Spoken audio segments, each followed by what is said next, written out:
خوش آمدید listeners. Today I am going to start episode number 17 of آتش دلم اسکلن سمرین شاہ. کیا ہوا؟ بات ہو گئی ارینجمنٹ والوں سے؟ ہوپ نے اسنیک سے پوچھا تھا جو خاموشی سے پین گھماتے ہوئے کہیں اور ہی گم تھا. اسنیک، لارا. اسنیک نے ایک دم سے سر اٹھایا تھا.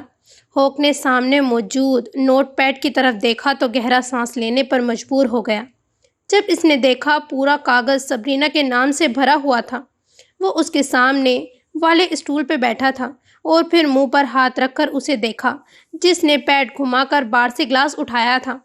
بات ہوئی تمہاری کڈو سے؟ اس نے ایک جو پانی کا گلاس لب سے لگا رہا تھا ایک دم سے چوک کر اسے دیکھنے لگا. تمہیں لگتا ہے کہ میں کل اسے اتنا بے حد سنانے کے بعد آج اس کا سامنا کر پاؤں گا؟ وہ ہنسا تھا. غیر سنجیدہ حرکت پر ہر کسی کو غصہ آتا ہے. تمہیں بھی آ گیا؟ مجھے بھی خبر نہ ہوتی تو میں تمہارے سے زیادہ ان کی خبر لیتا. خزان کا رد عمل اس سے بھی زیادہ سنگین ہوتا اگر اس کی حالت نہ بگڑتی. اور متشمہ اور سبرینا شرمندہ ہیں، اسی لیے زیادہ اس بارے میں نہ سوچو. بات کرو گے تو بہتر محسوس کرو گے. ایک بات پوچھوں تم سے؟ ہوک نے سر ہلایا تھا. کیا تمہیں میری محبت مذاق اور کھوکھلی لگتی ہے ہوک؟ ہوک ایک منٹ کے لیے خاموش رہا اور پھر زور سے سر ہلا کر بولا تھا، نہیں، لیکن اتنی محبت نہ کرو ڈینیل کہ تم اپنا سب کچھ لٹا کر خالی ہاتھ رہ جاؤ.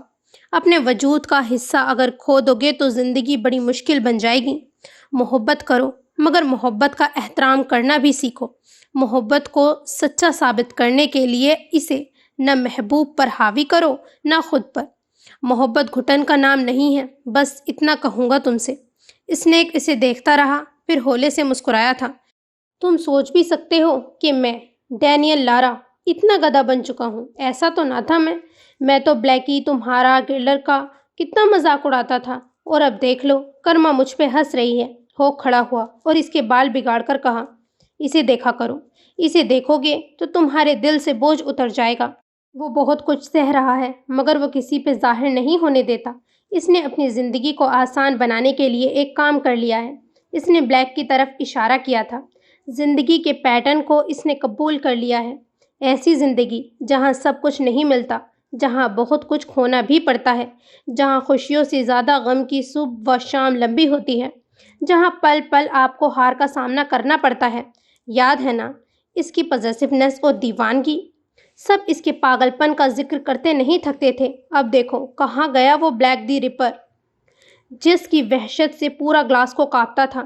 اب بھی لوگ ڈرتے ہیں لیکن تم نے نوٹس کیا وہ کتنا کالم اور کمپوزڈ ہو گیا ہے؟ اسنیک نے بلیک کو غور سے دیکھا تھا. اور ساکورا کو کیسے بھول سکتے ہو؟ اس سے تو ہر چیز چھینی گئی ہے اور بدلے میں اسے کیا ملا سوائے اذیت، وحشت اور خالی پن کے؟ محبت کی تو اسے اشد ضرورت ہے اور اسے تو وہی ملنی چاہیے جو اپنی ساری محبت اس پہ نچھاور کر دے، ہے نا؟ اسنیک ایک دم چوک کر ہوک کو دیکھ رہا تھا. ہاں کیوں نہیں؟ اسنیک ناسمجھی سے ہوک کو دیکھ رہا تھا پھر گھوم کر نوٹ پیڈ کی طرف دیکھنے لگا جہاں سبرینا کا نام لکھا ہوا تھا. سین چینج. وہ دونوں سارے بچوں سے مل کر فارغ ہوئے تھے. پورا دن بہت اچھے سے گزرا تھا. مووی دیکھنے کے بعد کزان انہیں فلپ آؤٹ لے گیا. اس کے بعد ان کا ٹائم ختم ہو گیا تھا اور اوپر سے آرڈرز کی وجہ سے کزان ان سب کو زیادہ دیر گھر سے باہر نہیں گھما پھرا سکتا تھا. سب کے لٹکے منہ دیکھ کر کزان نے بات کرنا چاہی تھی مگر روکی نے روک دیا کہ پھر کبھی آ جائیں گے، انہیں دعا پر بھی تو جانا ہے. تو کزان ناچارہ مان گیا. مسکرا کر اس کے ساتھ بلڈنگ سے باہر آتے سبرینا نے اسے کہا تھا، تھینک یو. کزان جو ناک کی سیدھ میں چل رہا تھا ایک دم بولا، کس بات کا؟ اتنے پیارے بچوں سے تعارف کروایا اور میرا دن بہترین بنانے کے لیے. یہ تو کچھ بھی نہیں ہے روکی. ویسے میرے سے زیادہ تو تم ان کی فیورٹ بن چکی ہو. سبرینا ہنس کر سر ہلاتے ہوئے بولی تھی. یہ اسی لیے کیونکہ تم ان کے فیورٹ ہو اور تم نے بہت غلط کیا ہے سب کو بتا کر کہ میں تمہاری گرل فرینڈ ہوں. اسی لیے سب کو میں تمہاری وجہ سے اچھی لگی. کزان ہنس پڑا. تم سب کو ہی اچھی لگتی ہو روکی. میں نہ بھی کہتا تو بھی ایسے ہی ہونا تھا. کوئی تمہیں کیسے ناپسند کر سکتا ہے؟ چچی الماش کو بھول رہے ہیں آپ؟ کزان ان کا نام سنتے ہی بگڑ گیا تھا. سارا مون خراب کر دیا. جو شخص خود جیسا ہوتا ہے نا اسے سب ایسے ہی لگتے ہیں. خیر اب کیا کرنا ہے؟ تشو کا میسج آ چکا ہے. گھر پہ کھانا ہوگا. سیف بھائی اور ان کے سسٹرز آ رہی ہیں تو مجھے چھوڑ دو، حالانکہ ابھی بھی دعا میں 4 گھنٹے ہیں، مگر مجھے جانا چاہیے اب۔ تم بھی کچھ کنٹریبیوشن کر ہی دو ویسے، تم دعا پہ تو آ رہے ہو نا۔ خزان خاموشی سے ہارلی کی طرف آیا اور دونوں ہیلمٹ اٹھا کر ایک سبرینا کی طرف بڑھایا۔ سبرینا چلتے ہوئے اس کی طرف آئی اور اس سے لے لیا۔ خزان، تم نہیں آ رہے نا؟ تمہیں لگتا ہے روکی میرے بابا کو ان سب ڈراموں سے سکون مل جائے گا؟ بابا کا حق کبھی ان لوگوں نے ادا کیا ہے؟ یہ سال میں ایک دن بابا پہ ایک دعا کا احسان کرتے ہیں اور بعد میں بھول جاتے ہیں کہ بابا بھی اس دنیا بلکہ عالم خاندان کا حصہ تھے۔ میں جانتی ہوں تم کچھ نہیں جانتی روکی، اور اس میں تمہارا قصور نہیں ہے۔ ان لوگوں نے بے شمار نقاب اپنے اصل چہروں کو چھپانے کے لیے پہنے ہیں کہ ان کے ساتھ رہنے کے باوجود بھی کوئی نہیں جان سکتا کہ یہ اندر سے کتنے ظالم اور بے حس ہیں۔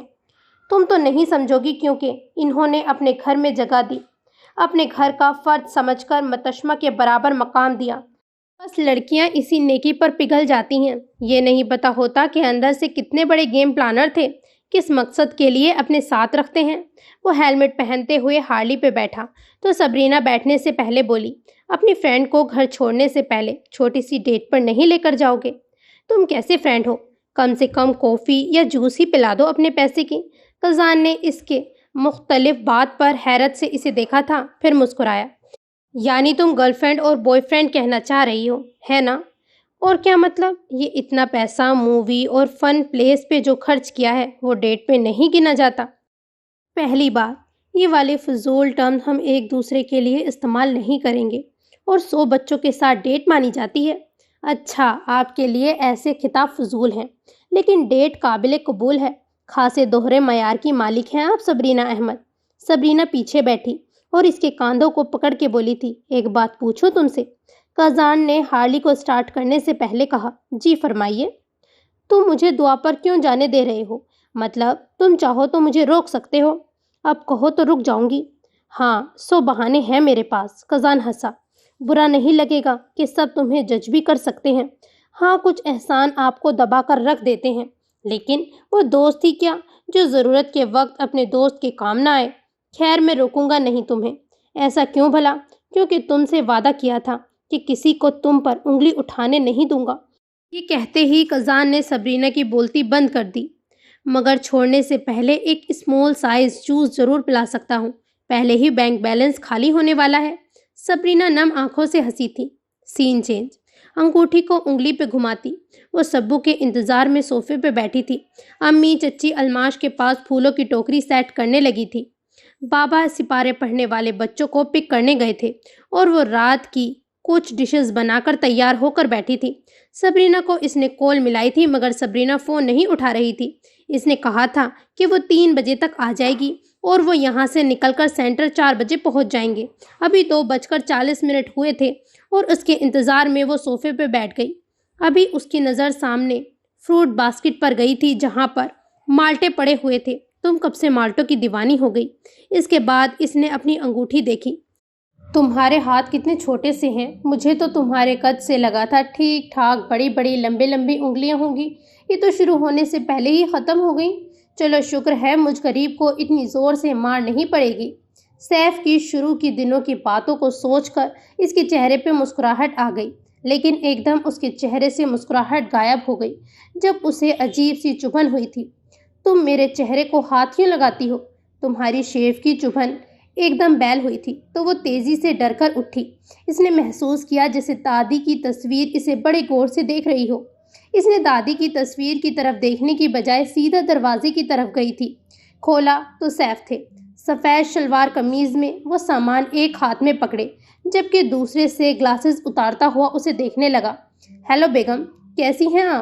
متشمہ بغیر سوچے سمجھے سیف کے گلے لگ گئی تھی اور اسے زور سے بھینچ لیا۔ سیف ایک دم اس حملے کے لیے تیار نہیں تھا، ایک دم متشمہ کی کمر پکڑ لی۔ اوکے، تو اتنا مس کر رہی تھی مجھے؟ ابھی تو 3 گھنٹے پہلے بات ہوئی تھی ہماری۔ متشمہ کچھ نہیں بولی، ہونٹوں کو زور سے دبائے، آنکھیں زور سے میچے۔ اس نے سیف کے کاندھے پہ اپنا چہرہ چھپایا تھا۔ یہ آج اس کے ساتھ کیا ہو رہا ہے؟ کیوں اتنی بے اختیاری؟ کیوں دل عجیب سا بیٹھا جا رہا ہے؟ گھر پہ کوئی ہے بھی؟ کیا ہوا بیگم؟ متشمہ ایک دم نفی میں سر ہلاتے ہوئے بولی تھی، نہیں، وہ سیف سے الگ ہوئی۔ اسے دیکھا تو وہ شرارت سے مسکرا رہا تھا۔ اچھا، تبھی اتنا پرجوش استقبال ہوا ہے میرا، ورنہ تو سب کے سامنے دور سے کھڑے ہو کر سلام کیا جاتا تھا۔ اب بتا دیا کرو، جب گھر پر کوئی نہ ہو تو اس طرح ملنے کے لیے بھاگا چلا آؤں گا۔ متشمہ اداس ہونے کے باوجود جھیپ کر ہنس پڑی۔ اس نے دیکھا سیف نے دروازہ بند کیا تو ایک دم سے چونک اٹھی۔ رانیہ نہیں آئی؟ وہ آفس سے سیدھا آئے گی، میں تو گھر سے چینج کر کے آ رہا ہوں۔ باقی سب وہاں چلے گئے ہیں؟ نہیں، امی ساتھ والے گھر اور ابو اور ادا جان انتظام دیکھنے۔ یہ آپ کیا لے کر آئے ہیں؟ کچھ خاص نہیں، اب اپنے سسرال خالی ہاتھ آتا؟ قزان آ رہا ہے نا؟ کہاں ہے وہ؟ آپ کی نہیں بات ہوئی اس سے؟ اس نے بیگ میں دیکھا تو کچھ میٹھے کی چیز تھی۔ یہ دعا پر لے جائے گی، اس نے کاؤنٹر پہ رکھا تھا۔ نہیں، صبح کے بعد تو پھر بات نہیں ہوئی۔ میں نے کہا ملوں گا، اس سے تفصیل سے اس کی طبیعت بھی پوچھوں گا، کہیں اپسیٹ تو نہیں ہے۔ متشمہ سیف کے لیے کچھ ٹھنڈا نکالنے کے لیے بڑھی تھی تو وہ بولا۔ متشمہ نے کاندھے اچکا دیے۔ کچھ پتہ نہیں، مجھے تو آج نظر ہی نہیں آیا۔ امی نے بتایا کہ گھر آیا تھا، فریش لگ رہا تھا مگر چپ تھا۔ گیا ہوگا وہاں آرفنیج، لیکن سیف مجھے نہیں لگتا وہ آئے گا۔ وہ مڑ کر بوتل لے کر اس کی طرف آئی تو سیف نے اسے باہوں میں لیا۔ کیا بات ہے؟ وہ ایک دم سے چوکی تھی۔ کوئی بات نہیں ہے سیف، نہیں، مجھے نہیں لگتا، تم آج تھوڑی سی مختلف لگ رہی ہو، کسی بات پہ اپسیٹ ہو۔ اپسیٹ کس بارے میں ہونا ہے؟ آپ بھی نا بس رومانس کے بہانے ڈھونڈتے ہیں۔ ہٹیں، آپ کو کچھ پینے کے لیے دوں؟ متشمہ، تمہاری آنکھوں میں وہ چمک آج مجھے نظر نہیں آ رہی۔ کسی نے تمہیں کچھ کہا ہے؟ کل بھی کچھ بیٹھا بیٹھا سا لہجہ تھا تمہارا۔ تم جب بھی اپسیٹ ہوتی ہو تو میرے سے بات شیئر کرتی ہو۔ اب کیا ہوا ہے؟ میری فیملی کی طرف سے تو کوئی بات نہیں ہے نا؟ اگر ایسا ہے تو تم میرے سے نہیں چھپاؤ گی۔ اس نے متشمہ کے بالوں کو چھیڑا تھا۔ متشمہ اسے دیکھتی رہی، پھر اس نے خود کو قابو کرتے ہوئے ٹھہرے ہوئے لہجے میں کہا تھا، یہ وقت کچھ زیادہ لمبا نہیں چل رہا، مجھے ڈر سا لگ رہا ہے۔ وہ ایک دم چونک اٹھا تھا۔ ہم جلدی رخصتی نہیں کر سکتے۔ سیف کے چہرے پہ مسکراہٹ آ گئی، پھر وہ ایک دم سے ہنس پڑا۔ یعنی اب رہا نہیں جا رہا تم سے؟ کچھ میرا بھی حال ایسا ہی ہے۔ کیا کہتی ہو، اٹھا کر نہ لے جاؤں؟ وہ جھک کر شرارت سے بولا تھا۔ آئیڈیا برا نہیں ہے تو پھر ہاں سمجھوں میں؟ وہ جھک کر اس پہ پیار کی مہر اس سے پہلے چھوڑتا۔ ایک دم سے بیل بج گئی۔ متشمہ نے اسے ہٹایا۔ ڈیم، میں نے باتوں میں ٹائم ضائع نہ کیا ہوتا، میں دیکھتا ہوں۔ وہ دروازے کی طرف آیا تو کھولا، صبرینہ تھی۔ صبرینہ سیف کو دیکھ کر حیران ہو گئی۔ سیف بھائی آپ؟ ہاں میں، لیکن بڑے غلط ٹائم پہ آئی ہو۔ ایک دم صبرینہ کے ماتھے پہ تفکر کے بل آئے تھے۔ کیا ہوا، سب خیریت ہے نا؟ وہ اندر داخل ہوئی تھی۔ اچھا خاصا بیگم اکیلی ملی تھی، لیکن نہیں، غریب بندے پہ سب نے ظلم کرنا ہے۔ متشمہ ادھر آئی تھی۔ اس نے دیکھا صبرینہ کا حلیہ مختلف تھا۔ صبح جس طرح وہ بن سور کر تیار گئی تھی ایسا کچھ بھی نہیں تھا۔ میک اپ سے چہرہ پاک، بالوں کو جوڑے میں لپیٹے وہ جلدی میں تھی۔ سبو کہاں رہ گئی تھی؟ سوری بس بھاگ کر آئی ہوں، میں چینج کر کے آتی ہوں۔ بھائی، آپ کے پاس 10 سے 15 منٹ ہیں پرائیویسی کے۔ صبرینہ شرارت سے بولتے ہوئے اوپر کی طرف بھاگی۔ اس کے منہ کو دیکھ کر متشمہ ٹھہر گئی تھی۔ نہیں سسٹر، اب تو لے کر جانے کی ہی تیاری کرنی ہے۔ اس طرح کی چھوٹی موٹی ترسی ہوئی ملاقاتیں نہیں چاہیے۔ کیوں بیگم، ٹھیک کہہ رہا ہوں نا؟ متشمہ نے اسے دیکھا تو سر ہلایا تھا۔ دروازے پہ ایک بار پھر سے بیل ہوئی۔ دیکھا تو قزان تھا۔ متشمہ حیران ہوئی۔ اوہ، تم کہاں تھی ڈائن؟ آج پورے دن نظر نہیں آئی۔ قزان نے متشمہ کے بال بگاڑے۔ اوہ، سیفی بوئی بھی آ گیا۔ کچھ کھانے کے لیے لائے ہو یا ایویں منہ اٹھا کر آ گئے؟ متشمہ نے چڑھ کر اپنے بال صحیح کیے تھے۔ سیف کے سامنے اسے زور سے مار کر چیخ بھی نہیں سکتی تھی، بدتمیز نہ ہو تو۔ کیسے ہو قزان؟ طبیعت ٹھیک ہے؟ سیف قزان سے ملا۔ مجھے کیا ہونا تھا؟ یہاں کسی کو چکر کیا آ جائے؟ لوگ خوشی میں خبر ہی پھیلا دیتے ہیں جیسے عنقریب مرنے والا ہوں۔ ہاں، شیطانی روح اتنی جلدی نہیں مرا کرتے۔ متشمہ نے اسے گھورتے ہوئے کہا تھا۔ اپنی بات کر رہی ہو؟ سیف، دوسری شادی کا سین بھول جاؤ۔ اس نے آخری دم تک تم سے چمٹ کر رہنا ہے۔ یہاں پہلی شادی تو ہو جائے، دوسری کی بعد میں دیکھی جائے گی۔ سیف شرارت سے بولا۔ متشمہ کا منہ کھل گیا۔ اسے کیا دیکھ رہی ہو؟ بڑا نیک آدمی ہے۔ ویسے بھی اسے جنت میں 70 حوریں ملنی ہیں تو تمہیں اعتراض نہیں ہونا چاہیے۔ اوپر سے قزان کے سر پہ چھوٹا سا بول زور سے آ کر لگا تھا۔ ایک دم قزان نے اپنا سر پکڑا۔ خبردار اگر سیف بھائی نے ایسا ویسا کچھ کیا متشمہ سے پہلے، میں ان کو چھوڑوں گی نہیں۔ متشمہ مسکرا اٹھی تھی۔ صبرینہ بلیک اور گرے رنگ کے سادہ سے سلوار قمیض میں تیار تھی۔